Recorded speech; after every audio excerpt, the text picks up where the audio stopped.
నమస్తే, welcome to our channel. నేను సిరి. Bollywood hero Ranveer Singh అయితే బిష్నోయ్ గ్రూప్ నుంచి వెళ్ళి బెదిరింపు కాల్స్ వచ్చాయి. ఇంతకీ ఏమైంది అనేది మనకు వివరించడానికి మనతో పాటు ఉన్నారు ప్రముఖ సోషల్ యాక్టివిస్ట్ కృష్ణకుమార్ గారు. నమస్కారం. మనం ఇప్పుడు చూసుకున్నట్టయితే బిష్నోయ్ గ్యాంగ్ మనకు తెలిసిందే, గతంలో కూడా చాలా మందికి బెదిరింపు కాల్స్ చేశారు. చాలా మందికి సల్మాన్ గారి మీద అయితే చంపేస్తామని చాలాసార్లు ఆయన మీదకి అటాక్ కూడా చేయడం జరిగింది. ఇప్పుడు చూసుకున్నట్టయితే రణవీర్ సింగ్ ఎవరైతే ఉన్నారు, మొన్న రీసెంట్ హిట్ దురంధర్ సినిమాలో యాక్ట్ చేసిన రణవీర్ సింగ్ కూడా బెదిరింపు కాల్స్ వెళ్ళి చాలా అంటే ఇప్పుడు మళ్ళీ ఒక్కసారి ఉలిక్కి పడింది బాలీవుడ్. ఏం జరుగుతుంది ఏంటి అసలు ఏం దేనివల్ల మళ్ళీ బిష్నోయ్ గ్రూప్ హెచ్చరికలు జారీ చేస్తున్నారు చంపేస్తామని? అసలు ఏంటి వాళ్ళు ప్రత్యేకంగా కారణం చెప్పట్లే, కానీ నేను చంపేస్తాం, ఒక 7 తరాల పాటు గుర్తుండేలాగా నేను చంపుతాము అని చెప్పి వాళ్ళు ఒక బెదిరింపు మెసేజ్లు కాల్స్ చేస్తున్నారు. అలాగే సునీల్ శెట్టికి కూడా చేస్తున్నారని తెలిసింది. అంతకుముందు ఎవరికి సల్మాన్ ఖాన్కి కూడా. అయితే సల్మాన్ ఖాన్ అప్పుడు అందరూ ఏమనుకున్నారంటే ఈ బిష్నోయ్ గ్యాంగ్ ఎవరైతే ఉంటారో వాళ్ళు కృష్ణ జింకని అమితంగా ఇష్టపడతారని, వాళ్ళు అసలు ఆ కృష్ణ జింకలకి పాలు కూడా ఇస్తారు. ఆ జాతి ఆడవాళ్ళు వాళ్ళకి అంత ఇష్టము. కృష్ణ జింకలను చంపాడు కాబట్టి, అప్పట్లో పాత రోజుల్లో జింకల కేసు ఉంది కాబట్టి అందుకు అతనికి ఇచ్చారు, హెచ్చరికలు చేశారు చంపుతానని అని అనుకున్నారు. అది సమంజసం కానప్పటికీ కొంతమంది అందుకు వాళ్ళకి అంత ఇష్టం కాబట్టి వాళ్ళు అలా రియాక్ట్ అయ్యారు అని అనుకున్నారు, కానీ అది అసలు వాస్తవం కాదు. ఈ లారెన్స్ బిష్నోయ్ అనే అతను ఢిల్లీలో జైల్లో ఉన్నాడు, తీహార్ జైల్లో ఉన్నాడు. తీహార్ జైల్లో ఉండి కూడా బయట గ్యాంగుల్ని నడిపిస్తున్నాడు అతను. ఇప్పుడు కెనడాలో ఖలిస్తాన్ ఉద్యమ నాయకుడిని చంపించాడు, అతనే ఉన్నాడు దాని వెనకమాల. అయితే అసలు ఒక జైల్లో ఉన్న వ్యక్తికి ఇంత ఎలా చేయగలుగుతాడు అని చాలామందికి ఒక క్వశ్చన్ ఎరేజ్ అవుతుంది. అంటే తిహార్ జైల్లో ఉన్న ఖైదీలు ఎవరైతే ఉంటారో వాళ్ళకి జైలు అధికారులు సహకరిస్తేనే ఇవన్నీ జరుగుతాయి. పైగా అంతకుముందు ఇంకొక అతను ₹1,00,000 షూ వేసుకున్నాడని, జీన్స్ ప్యాంట్ వేసుకున్నాడని చెప్పి అతను గురించి కూడా వార్తలు వచ్చినాయి. అతను కూడా ఏం చేశాడు, ఒక ఫార్మాస్యూటికల్ కంపెనీలో ఒక అన్న తమ్ముడిని చంపేశాడు, ర్యాన్బాక్సీ ఫార్మాస్యూటికల్ కంపెనీలో. అయితే ఎవరైతే చంపించాడో అతను జైలుకి వచ్చాడు. ఈ జైలుకి వచ్చిన అతని భార్యతోటి ఇతను లావాదేవీ జరిపి 2 కోట్లు డబ్బులు తీసుకొని బెయిల్ ఇప్పిస్తాను అని చెప్పి ఆవిడ దగ్గర నుంచి 2 కోట్లు తీసుకున్నాడు. అంటే అతను డైరెక్ట్గా తీసుకోడు, అతని గ్యాంగ్ వాళ్ళు ఎవరో తీసుకుంటారు. మళ్ళీ అతనే ఇప్పుడు లిక్కర్ స్కామ్ అప్పుడు కూడా అతను సుకేష్ అతనే ఈ ₹1,00,000 షూసు, ₹1,00,000 జీన్స్ ప్యాంటు, ఖరీదైన వాచ్లు, ఫోన్ ఉంటుంది అతని దగ్గర. అది ఎలా సాధ్యం? అసలు జైల్లో ఇలాంటివన్నీ ఎలా చేస్తారు?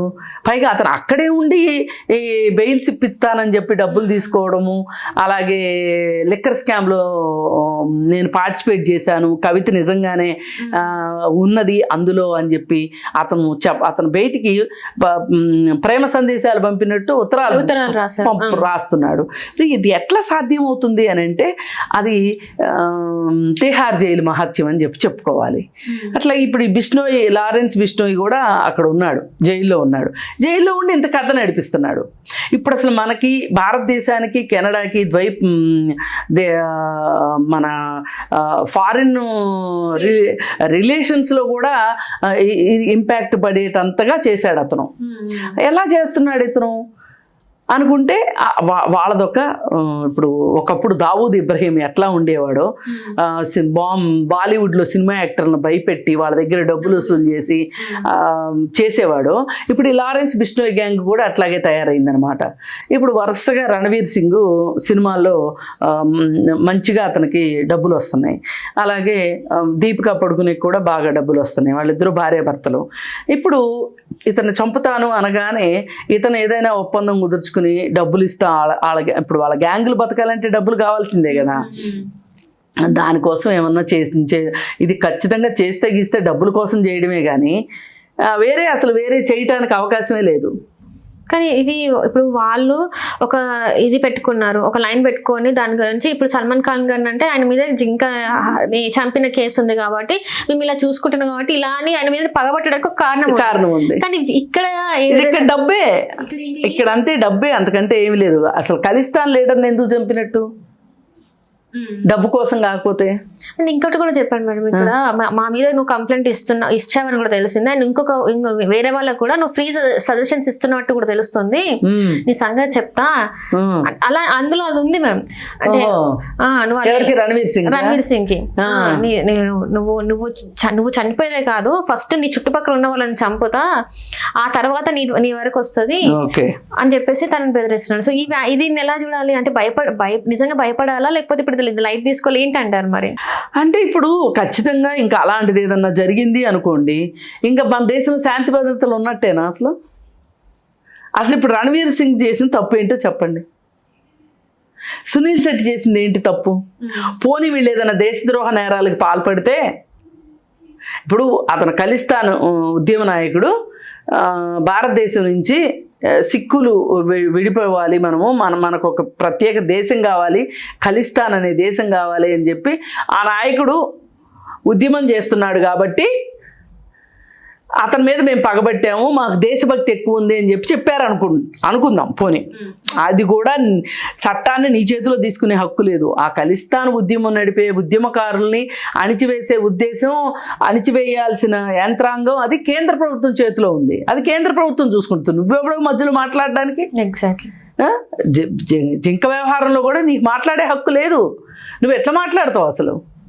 అంటే వీళ్ళందరూ ఏంటి అంటే ఇది ఒక రకమైన ఒక హింసా ధోరణి అన్నమాట. వాళ్ళ హింసాత్మక ధోరణికి కారణాలు ఎత్తుక్కుంటారు వాళ్ళు. ఈ మేకప్ వేసుకుని బతుకుతూ ఉంటారనమాట. కానీ అసలు వాళ్ళ ఉద్దేశం ఏంటి అంటే వాళ్ళు మనుషులు చంపదని నిద్రపోరు, మనుషులు చంపుతామని బెదిరించి డబ్బులు తీసుకుంటారు. పైగా నీ చుట్టూ వాళ్ళని చంపి నీ దాకా వస్తాము అని అంటే ఒక భయభ్రాంతులు గురి చేయడం అనమాట. అంటే వాళ్ళ ఆ చుట్టుపక్కల అంటే ఆయన చుట్టుపక్కల ఉన్న వాళ్ళ అంటే ఎవరైతే సిబ్బంది ఉన్నారో వాళ్ళని చంపడమే కాకుండా వాళ్ళ కుటుంబాల వరకు కూడా వెళ్ళారు. వాళ్ళ కుటుంబాలు కూడా ఎక్కడ ఉంటాయో తెలుసు, అక్కడ నుంచి స్టార్ట్ చేస్తామని చెప్పి లేదు. ఇదంతా కేవలం ఏంటంటే భయభ్రాంతులకు గురి చేయడం తప్పితే వేరే ఏమీ లేదు. భయంతో వాళ్ళు ఎవరి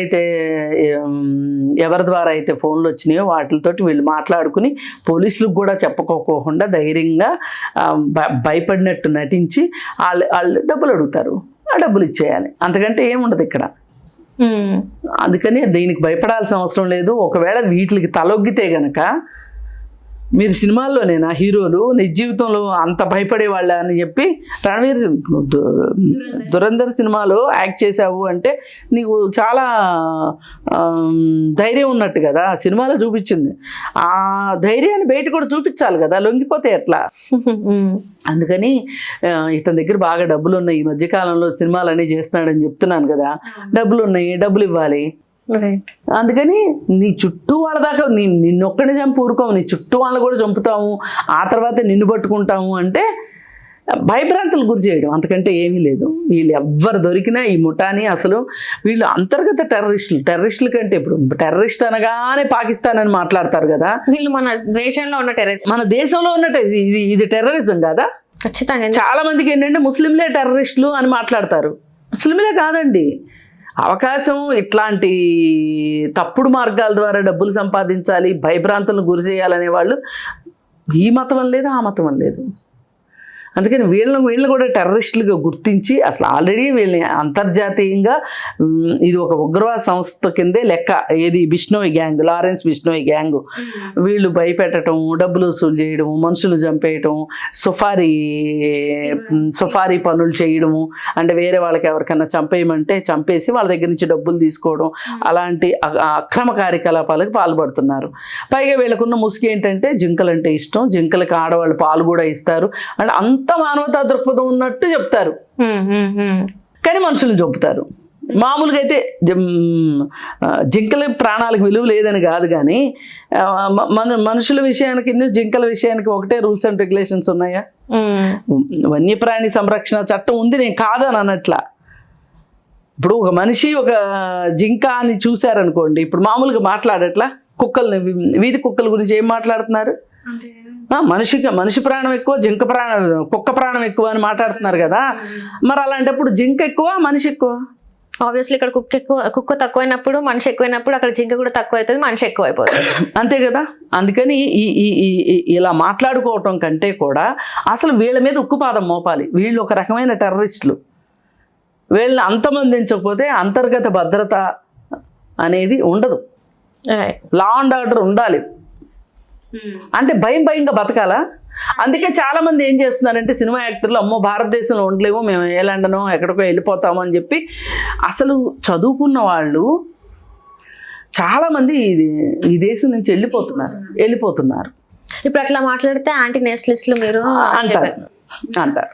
అందుకని కానీ మీరు ఈ దేశంలో ఉన్న ప్రతి పౌరుని కాపాడాల్సిన బాధ్యత ఉంది. అది చేయరు మ్యామ్. అది చేయలేదని నా క్వశ్చన్ చేస్తే మాత్రం మీరు యాంటీ హిందూ, యాంటీ నేషనలిస్ట్ ఇదే మాట్లాడతారు ఏదైనా కూడా.